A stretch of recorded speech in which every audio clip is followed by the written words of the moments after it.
It's time to talk music, audio gear, and anything else that crosses our minds. I'm Mark. And I'm Peter. And welcome to the Hurton Audio Podcast.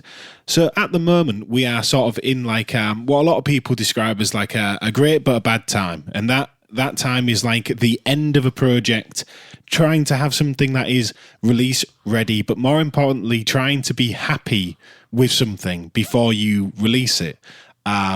Which is always a struggle, and you see producer memes and stuff saying about, you've got 400 songs in Fruity Loops folders that are all unfinished and you can't wait to start the next one. There's definitely something about when you start like putting your song into, or any project sort of into that finalization point, especially when you start like, say you're uploading it to SoundCloud or Bandcamp or your sort of distributor, that's when you start to listen to the songs and go, oh, am I, like, it's the commitment thing of saying, is this, as far as I can take it, or is every line like perfect, or every part of the song perfect?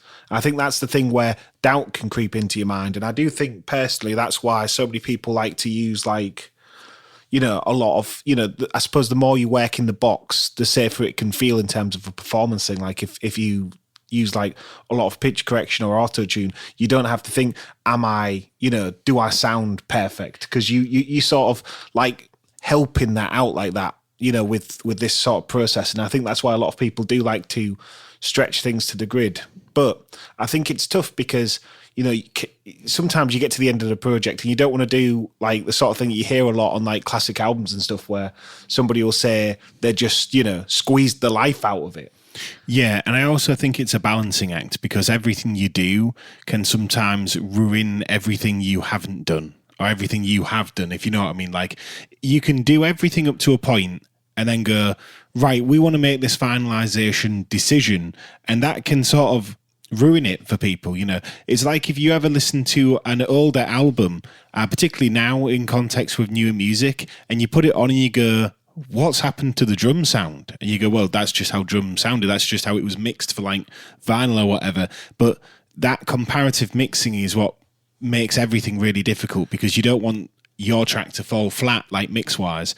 And I also think, like, where you say about the pitch correction, time correction sort of stuff, I think because a lot of people like to make beats in the box, the only thing they can really critique is mixing, which is why I think there's so many jokes and memes about like your perfect snare sound or anti-phase and stuff, because they don't really have a lot else to do. And I don't mean that in a harsh way. I just mean like if you take the performance element and the tuning elements out completely, that they are perfect, they are undeniable for a lot of people, then really you only have the mix and the levels to really dictate if you are doing it well or not. Because in theory, you've been programming an electronic or like you say, beat-based composition for a while.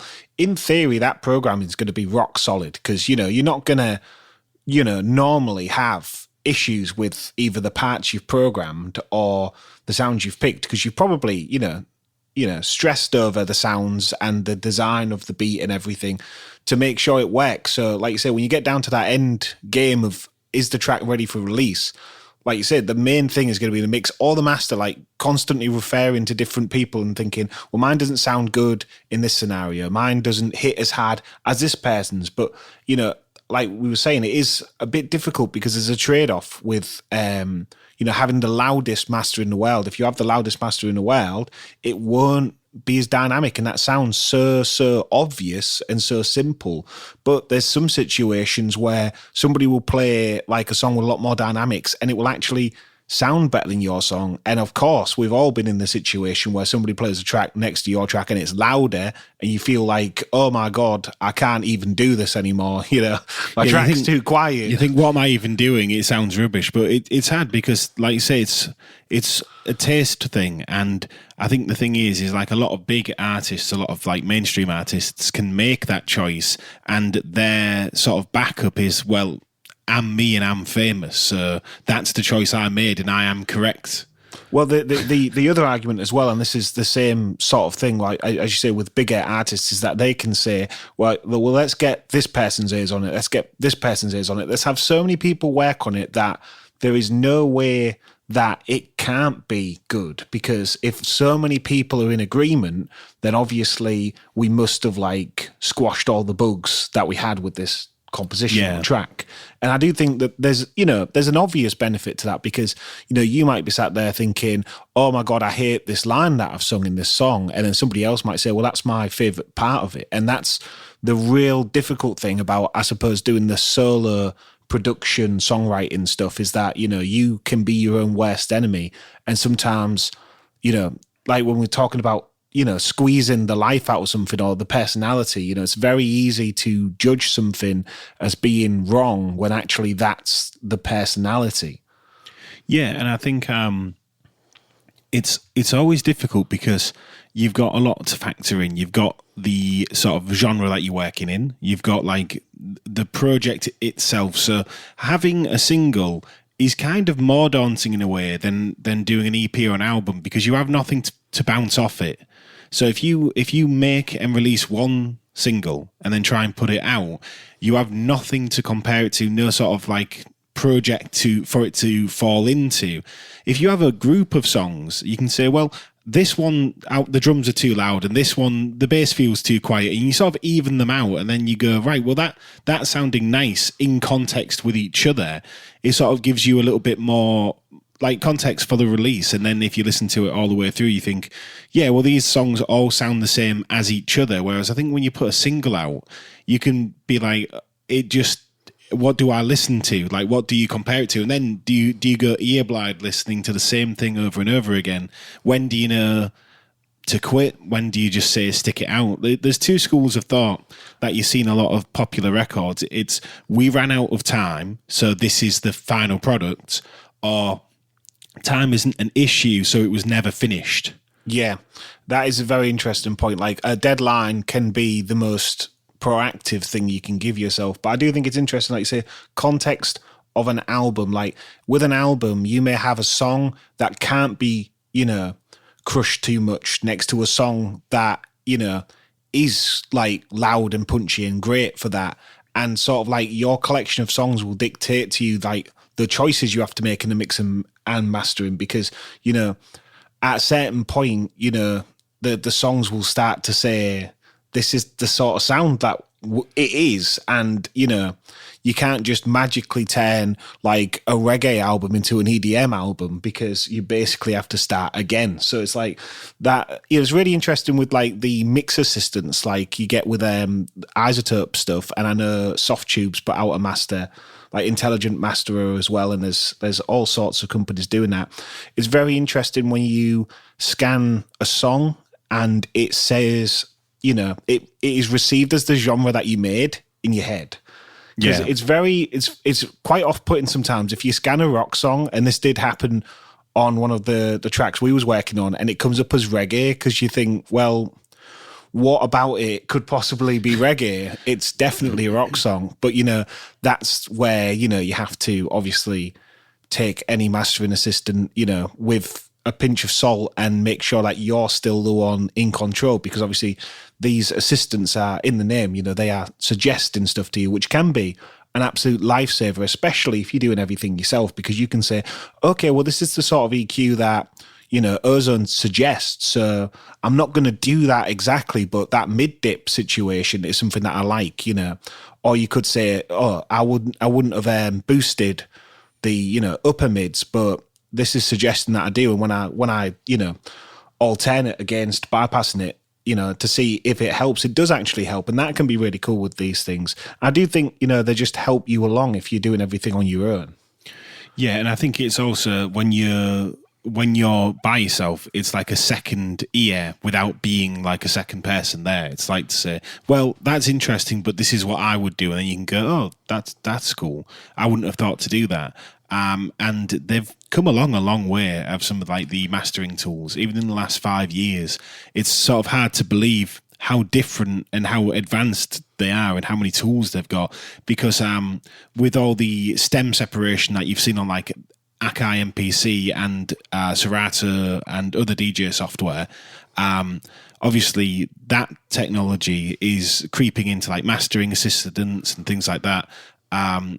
which is sort of revolutionary, particularly if you are stuck like in client work with, say, not the best mixes, where it gives you a little bit more options than you didn't have before, because you would have had to do all this like, oh, I'll boost the mids and that'll bring the vocals out and stuff. But I think even though they're advanced, but still a little primitive in places, particularly in like the high end, in how it can suss out what it thinks the vocal sounds like. But it's a little easier just to bring like what the mastering assistant thinks is the vocal up.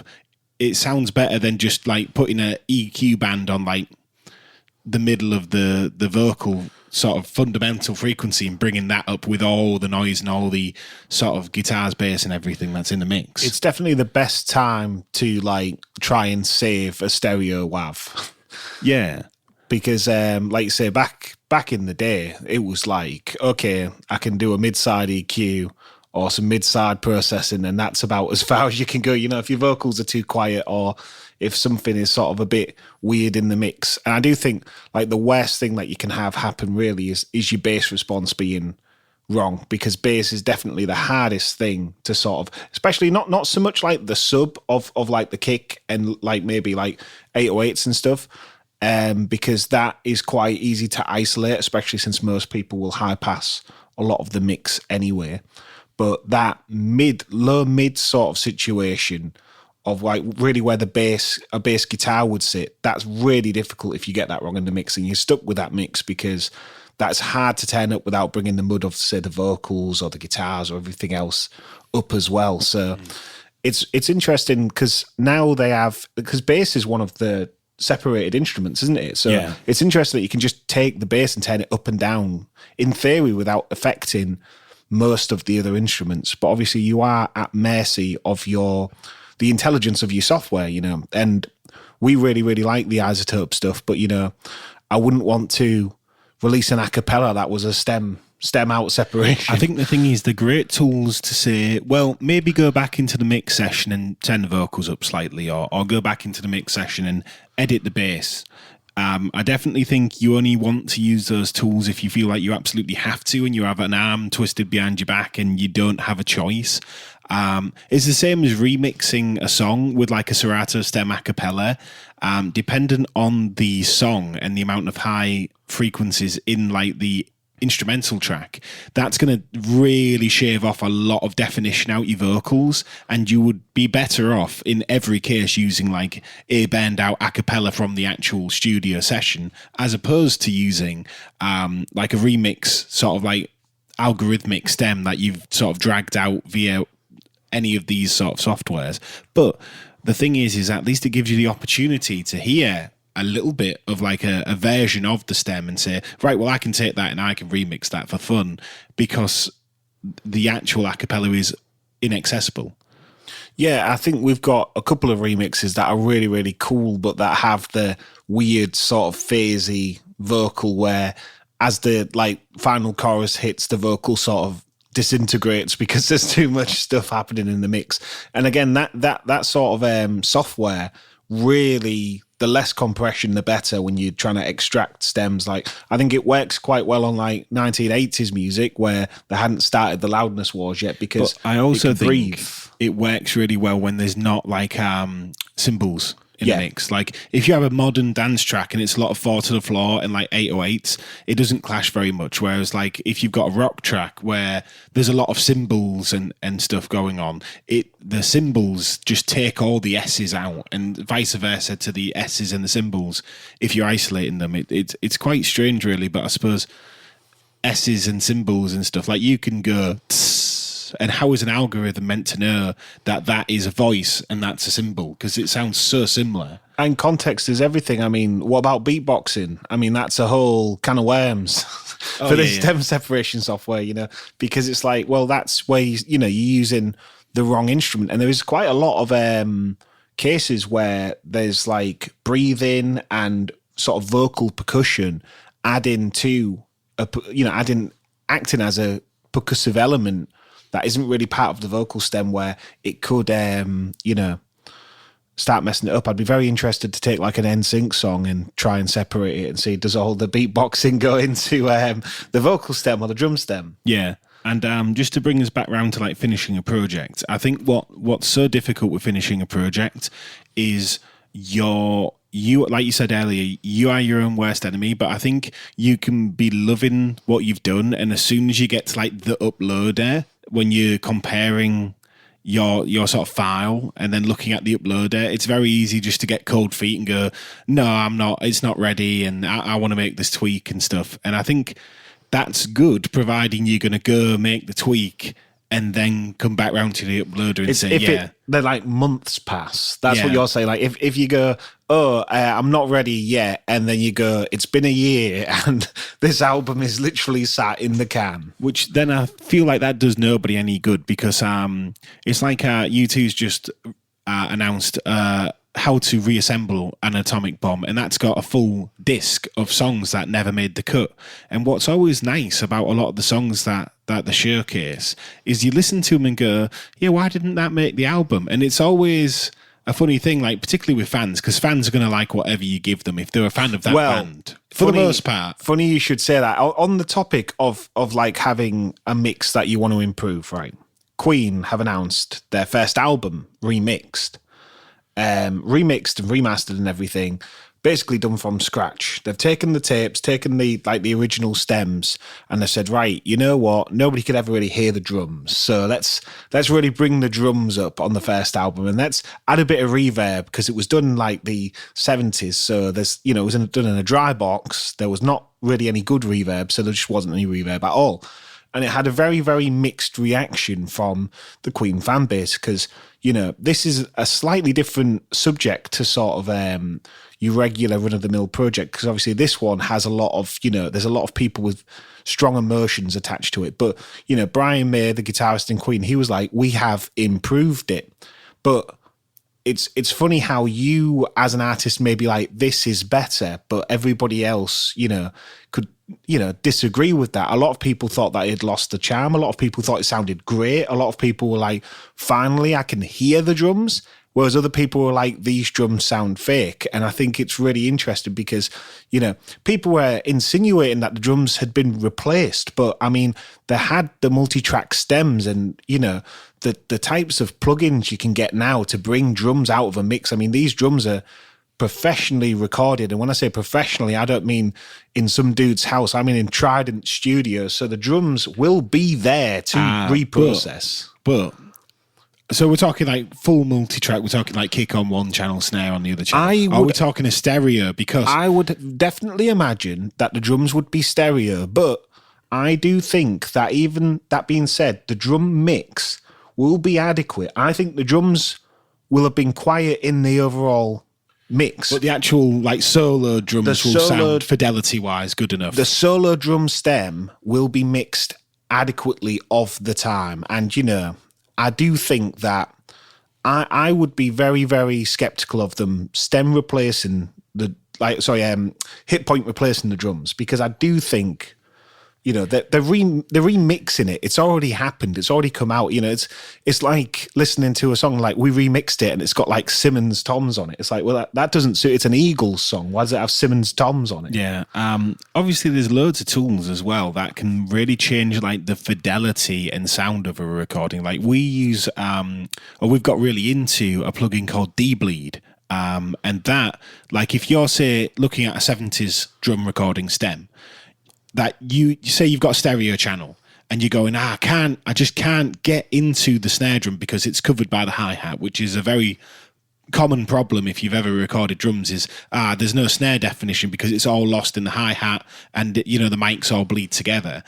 D-Bleed's really good because you could just duplicate the full drum channel, put D-Bleed on, get the snare to poke through, then put a load of plugins on, to sort of poke it through and shape it a little bit, then add that snare back into the stereo channel.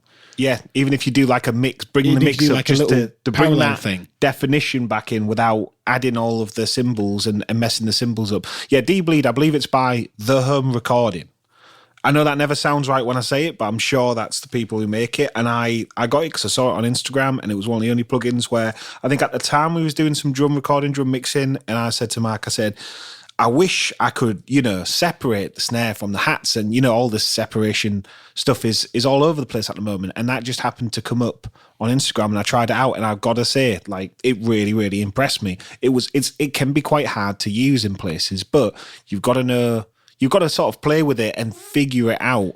And we had points where we was taking it on. It's like putting it on, points where we was taking it off, and we sort of flip-flopping for a while. Yeah. And then right at the end of like the project when we was mixing the drums, D-Bleed like really sort of saved us. Because the problem you have is like say it's the same as like the AI mixing assistants, where you go, is that doing what it should be doing? Is it making a difference? Is it affecting the contents that are in the drums and stuff? But obviously when you're looking at frequencies, knowing that you've got overheads and other mics as well to bounce off, you just want definition. And I think definition with the snare drum is you want just a dry snare with no hi-hats in. And this is why triggers and like sample replacing snares and kicks are so common, because people go, I can't be bothered to mix that out, so I'll use the transient of the snare and just put like a I don't know, Pro Tools stock snare there. Well, we could do better than a Pro Tools We could stock do, snare. But people do go for like That's Pro Tools why stock we say snares. Splice snare. Yeah, a splice snare then. And yeah, a lot of people do that, but I do think that as good as that, and I've tried recording with drum triggers and it's very interesting, but I do think you lose a lot, particularly of the personality of the drum performance. And there was some inconsistencies with latency or just MIDI triggering that we experienced, I believe. That made it like we could always get it to sound right, but it was always like, well, how late is it coming in? And is it actually like tracking correctly? And then do you have to go through and change like 20% of them to make sure? It's thinking you can't trust them. I wouldn't use them live, me personally, because they're very unpredictable. But like I say, they're all little solutions for drum recording, and drums is a big chunk of the mix. And I think that's why it's so hard for drummers. Like I can't remember who it was who was talking about this, but they were saying about why there's no bands. Like that article you saw. There was a couple of articles about it. There was basically insinuating that as like the recording industry got really comfortable with like singer-songwriters and stuff like that, a lot of people was just getting the songwriters to do like a lot of the bits. And they said, when you've got a session drummer who comes in, records all the drums, and you've got a session guitarist, the full dilemma is, well, if the drums are already recorded, what do we need the drummer for? But now it's even more like, well, we've just programmed the drums on battery, so we don't really need the drummer to come in and replay what we've done on battery, because it's kind of already done, and it's a waste of time and money, and we're not going to make it sound like an acoustic drum kit, because we've done the full song, we've written it on battery. So it's very hard to say, like, with a splice loop, yeah, we've got the splice loop and we'll let the drummer come in and play it, and you go, well, we like the splice loop.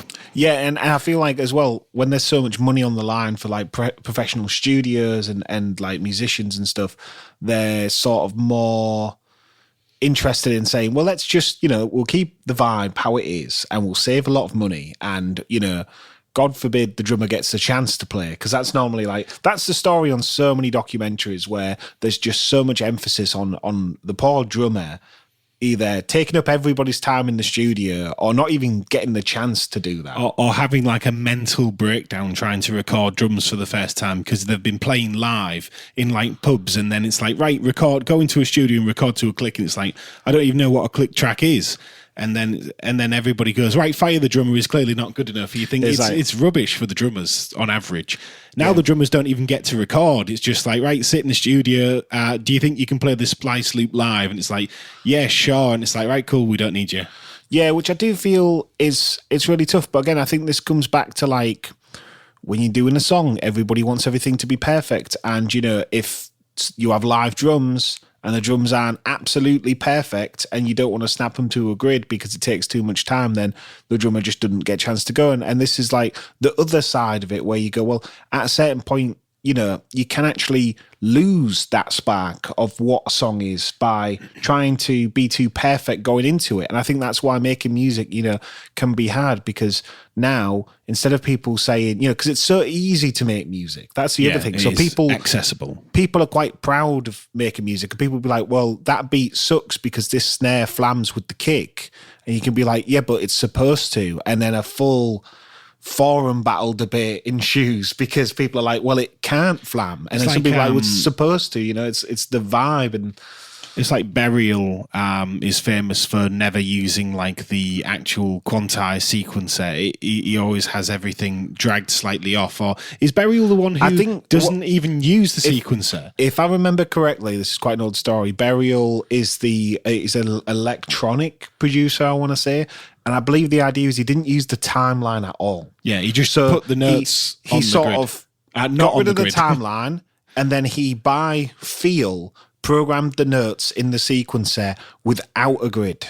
Yeah. Because he wanted the feel of how he wanted it in his head.